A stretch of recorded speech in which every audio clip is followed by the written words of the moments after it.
За чухал ажлын хэсэг дүгнэлтээ өнөөдөр бас байнгын орооны хуралд бас танилцуулж байгаа юм байна. За ганц нэгэн зүйлүүдийг бас тодруулж асууя. Нэлээд ноцтой бас судалгааны ажлууд баг шиг байна. За ер нь хуулийн хэрэгжилт түүнтэй холбогдлолтой хувь хэмжээг санамжлан гүшүүнэ. Тий. Хувь хэмжээг нийлүүд илэргүүлж одоо тодруулъя. Учир шалтгаан бас юунаас болж ийнэ гэдгийг бас та дэлгэрүүлж бас хэлээрэй. Ер нь одоо байнгын ороодоор орж ирж байгаа энэ хуулиуд дандаа энэ хэрэгжилтийн хувьд дутагдaltaй бас байгаад байна, тийм ээ.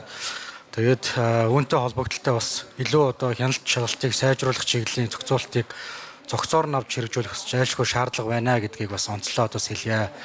За энэ 6 дугаар зүйл дээр зориултын бус одоо энэ галт тогоо одоо галт тоог цэгцлэх. За энэ бүх сургуулийг аяг тавг угаагчаар хангахтай холбогдлолтой асуудал бас дурдсан байна л да. Жишээлх юм бол яг хичнээн сургууль дээр ямар ноцтой бас ийм одоо байдлууд бас бүртгэгдсэн байна вэ? Энийг тодруулж асууя. Энэ бол бас наад захын л одоо шаардлага хэрэгцээ байна шүү дээ, тийм ээ. Энийгээ бас хангаж чадахгүй байгаатай холбогдлолтой ямар тоо статистик мэдээлүүд байна вэ гэдгийг бас тодруулж асууя. За энэ чиглэлээр ажиллаж байгаа нийгмийн эрүүл мэндийн үндэсний төвийн ажилтнуудын 40% нь тухайн жилдээ ажилласаа гарж ийн гэж юм л да. Учир шалтгаан юу ах вэ? Тэгээд бас одоо хамгийн ихтэй одоо нэг жил орчим ажиллаад тэгээд үндсэндээ ажиллаа өгöd байгаа юм асуудал байна шүү дээ, тийм ээ. Нийтлэг нэлээд тохиолж байгаа асуудал байна. Тэгэхээр энэ одоо учир шалтгаан бас ямар учир шалтгаантай байна вэ? Яаж одоо үндсэндээ шийдвэрлэх вэ гэдэг дээр ажлын хэсэг дүгнэлт гаргасан бэ гэдгийг бас тодруулъя. За ажлын хэсгийн ахлагч Сарамжлан гүш хариулъя. За ганхуулаг гүшүүнд баярлалаа. За яг том зургаараа нийгмийн эрүүл мэндийн тусламж үйлчлэгийн тухай хууль батлагдаад 2 жил гарсан болж байгаа боловч хуулийг хэрэгжүүлэх хамгийн гол механизм бүтэц болох зөвлөл нь бүрдээгүй бараг 2 жил болсон. За зөвлөл нь бүрдээд нийгмийн эрүүл мэндийнхаа хуулийг орон даяар хэрэгжүүлэх бүтэц болох өвчний хяналт сэргийллийн урьдчилан төвийнх нь бүтэц зургал нь бас гараг байгаа. Энэ өөрөө энэ хуулийн хэрэгжилтийг одоо үнэлэх, үр нөлөөг үнэлэх ямар ч болцоогүй юм нөхцөл байдал орчлоо гэдэг ийм дүгнэлт ерөөхдөө үндсэндээ гаргаж байгаа. За хоёр дахь нь болохоор 6 дугаар дүгнэлтээр багангийн суралцагчдын нөгөө үдийн хоолны асуудал байгаа. Үдийн хоолны асуудал дээр баяжуулсан үнэлснийг зайлшгүй шаардлага болгох, стандартын бус нөхцөлд хоол үйлдвэрлэж байгаа галт тоог цэгцлэх, бүх сургуулийн аяг тавг угаагчаар хангах бодлогын арга хэмжээ хэрэгжүүлж шаардлагатай байна гэсэн дүгнэлтсэн байгаа. Энэ дээр би эхлэж хариулаад ганмаа гүшүүн нөгөө нэмж хариулж болох. За ер нь бол жил хагасын өмнө хоол хүнсний нэгдсэн одоо судалгаа хийгээд хүүхдүүдийн хоолны ерөнхийдөө дунд сургуулийн хүүхдүүдийн эрүүл мэндийн үнэлгээнд дээр хоолны буюу хоол боловсруулах эрхтний яг тэр хоолж байгаа процесстэй холбоотой судалгаа за мөн хүүхдүүдийн эрүүл мэндийн судалгаа хийсэн билээ. Тэр судалгаан дээр бол хүүхдүүдийн эрүүл мэндийн асуудал дээр хоол боловсруулах замын өвчлөл нэлээд өндөр гарсан учраас ийм дүгнэлтүүд гарсан байна. Энэ дээр ямар нэгэн уурчилсан бодлого тогтолцоо зурвал гаргаагүй байгаа учраас ийм дүгнэлт гарсан байгаа. Яагаад баяжуулсан үндэстэй холбоотой ганмаг шаарлуулна тий. За сүүлийн асуулт нь болохоор ажил эрхлэлтийн тухай асуусан тий. Дунджаар 40% нь 3-аас 4 жил болоод ажилласаа гардаг энэ салбарын хүний нөөцийг асуулаа гэж би ойлгосон зөв тий. За нийгмийн эрүүл мэндийн салбарт хүний нөөцийн асуудал нь тархур зөөж хоол зөөж, хөдөлмөрийн аюулгүй байдлын ажилтан, нийгмийн эрүүл мэнд судлаач, нийгмийн ажилтан, сэтгэл зүйч гэдэг хүмүүс ажиллаж байгаа. За энэ хүмүүсийн хувьд ажлын байран дээрх хөдөлмөрийн одоо нөгөө тодорхойлолт, ажлын байрны чиг үүрэг энтер нь яг нөгөө нийгмийн ажлын хууль, сэтгэл зүйн үйлчлэгээ гэдэгтэй адилхан одоохондоо харьд жигдрээгүй бас тэр нь нөгөө л нийгмийн эрүүл мэндийн тусламж үйлчлэгээний зураглал маань эслэгүйтэй холбоотой. Тэгэхээр ядчил одоо нөгөө энэ салбарт яг хичээл дээр заасныхаа дагуу ажиллангууд ажил дээр гарахаараа заримдаа ажил мэргэжлийн хоорондоо давхцах агуулга гараад байдаг. Нийгмийн эрүүл мэнд буюу нийтийн эрүүл мэндийг аль нь тархурдан судалгаа хийгээд аль нь одоо 1-р үе шатны урьдчилан сэргийлт байх юм, аль нь 2-р үе шатны урьдчилан сэргийлт байх юм гэдэг нь ялгаж салгаагүй байсаар л байгаа учраас зарим хүмүүсээ яг нөгөө нийгмийн ажилтнуудын кейстэй адилхан ажлаасаа дунджаар одоо сольдог гэсэн. Дунджаар 3 жил ажиллаад хөдлөө явдаг. За энэ дээр бол маш олон төгсөгчдийн маань санал гомдлоод байгаа. Тэгэхээр хуультай болсон гэдэг байгаа мөртлөө энэ салбарт ажиллаж байгаа хөтөлбөр нь хэрэгжээ сурсан 6 төрлийн мэргэжлүүд маань бол ажлын байрнаар доктортой байдал хангагдаагүй л байгаа гэсэн үг. Тэгэхээр шалтгаан нь бол ажлын байрны тодорхойлолт, карьерийн одоо тодорхой бос байдал, эрх зүйн орчин, нийгмийн баталгаа гэдэг асуудлууд бас яг адилхан давхцаж байгаа гэсэн үг. Болчихно тий.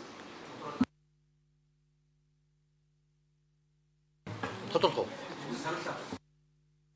Хүсэж хариулах юм уу? За, гамаа гүшүүн нэмэлтээр хариулъя. За ган хүлэг гişүн нөгөө хүнсний баяжуулалттай холбоотой асуултаас нэмж асуусан байна те. Хүнсний баяжуулалт дээр энэ санал нь бид хэд одоо сүүлийн бараг 20 жил Монголд хийгдсэн судалгаагаар харахад одоо жишээлбэл хүнсний баяжуулалттай дээгэр баяжуулсан сүг дээгэр баяжуулаагүй сүү. Жишээлбэл тэрэн дээр одоо манайхаа одоо нэг хүнсний хууль ч юм уу хөдөө аж ахуй хуулиудыг ороод харахаар зэрэг нэг л калори л яриад байгаа байхгүй юу? Тэ калорийн тухай л яриад байгаа. За тэдэн хувийн калори нь хүрж байгаа хүрэхгүй. Тэ калориг бол дан гурилнаас дан чихрнээс ч аваад иж болдог байхгүй юу? Ер нь. Тэгэхээр чин гол нь бичил шимт хижээл авах гэж хүн чинь хоол хүнд иддэг. Бичил шимт хижээл нь хангалттай байж хангалттай нөгөө энерги нь байж иж хүүхэд эрүүл саруул өснө, тархины хөгжил нь сайжирна, амьсгалын замын хурц халдварт өвчин буурна. Яг энэтэй холбоотой судалгаануудыг сүүлийн яг Монгол хүүхэд хүмүүсийн хөгжилтээр эмэгтэйчүүдээр хийсэн судалгааны үндсэн дээр хүнсний баяжуулалтын хуулийг 2017 онд хийсэн байхгүй. Зайгаан хүлэг гишүүн тодруулъя. Ерөнхий хандлагыг ойлгож байгаа. Ажлын хэсгийг би илүү нэг дүнэлтээ илүү тодорхой гаргаж өгөөсэй гэж хүсэж байгаа. Нэгт энэ хуулийн бүхэлд нь одоо үндсэндээ ямар журмаар дүгнэдгийг тодорхой хуваар дүгнэх хэрэгтэй.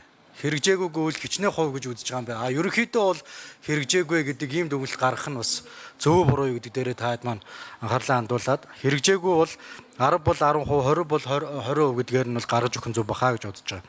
Хоёр дахь асуулт нь болохоор за яг одоо сум орон нутаг ерөнхий боловсролын сургуулиудын ямар судалгаагаар энэ галтгоог энэ одоо сайжруулах шаардлагатай яг яаж дүгнсэн юм бэ гэж асуугаад байгаа байхгүй юу? Дахиад дээрээс нь тэр аяг тавг угаагч тэргүүтээ тодорхой одоо энэ анхан шатны одоо наад захын энэ хэрэгцээгээр нь хангаж чадахгүй байгаа асуудал дээр хичнээн сургууль нь яг тийм байгаа юм бэ гэдгийг би тоо асуугаад байгаа. Тэр ажилтны хувьд 40% нь ажлаасаа гарч байгаа тэр одоо цалин улс байдаг юм уу? Яг За, ажлын хэсгийн гишүүн гамаа гишүүн хариулъя. За манай ажлын хэсгээс өгсөн тоон дээр хариулъя. Энэ нийт 66.1% нь стандартын шаардлага хангасан. Нийт 627 галтгоо стандартын дагуу үйл ажиллагаа явуулж байна Монгол улсын төвшөнд. 33.9 стандартын бус буюу 332 галтгоо нь стандартын бус нөхцөлд хоол үйлдвэрлэж байна гэсэн тоо баримт байд юм байна. Одоо жишээлбэл сургууль гэхэд нийт 566 сургуулиас зөвхөн 68.5 буюу 368 нь стандартын. Дотор байр 383-аас 239 буюу 62% нь стандартын, бус нь бол стандартын бус гэдэг.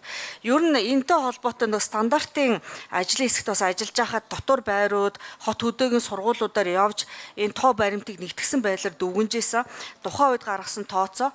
За бас яг нэмэлтээр нийт 949 галтгоогоос 566 сургууль нь тэгээд 383-ын одоо дотор байр нь яг хоол бэлтгэх тийм.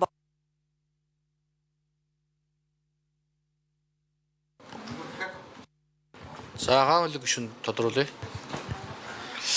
тий яг бидэд бол жил болгон төсөө батлахдаа боловсрол эрүүл мэндийн салбар дээрээ бас ахиу бай энд хуваарлагдж байгаа урсгал зарлуудыг бас боломжоор нь тавьж өгөө гэдэг ийм байдалтай байгаа шүү дээ тий. Тэгэхээр за аяг тав угаачаасаа ахгуулаад энэ яг одоо үдийн цай хөтөлбөрт хамрагдж байгаа энэ сургуулийн галтгоог ажиллах тэр бүрэн боломж болцоогоор бүрэн дүр хангаж чадахгүй байна гэдэг дүгнэлт гарч байгаа юм байна. За тэгвэл урсгал зардалт өөр нь хичнээн төгрөг бид бүхэн одоо хоримтлуулад тэр түүнийгээ юундаа зарцуулаад алдаа нь юу байна вэ гэдгийг боловсролын яамнаас асууя. Боловсролын яам энэ дээр ямар санал одоо улсын төсөвт бас оруулж ирээд тэгээд тэрийг бид нэр одоо яаж хасаад аяг таваг одоо угаагчийн хүртэл одоо хангаж өгч чадахгүй байдалд одоо очиод байгаа юм бэ гэдгийг бас нэлээд одоо тодруулаад хэдүүлээ бас ярилцчих нь зөв бахаа гэж бодож байна. Боловсролын яам энэ дээр урсгал зардалтай холбогдлолтой ямар зохицуулалт хийж байгаа вэ гэдэг дээр хариулт өгөөч. За, гаан хүлэг гишүүн бас яг энэ тоотой холбоотой нарийн тоо мэдээлэл асууж байна. Тэгээ боловсролын яамнаас өнөөдөр төлөөл байхгүй болохоор ажлын хэсгийн ахлагч бас чиглэл өгөөд боловсролын яамнаас гаан хүлэг гишүүний асуусан асуултанд бичгээр тодорхой хариулт өргүүлэхийг бас хүсье.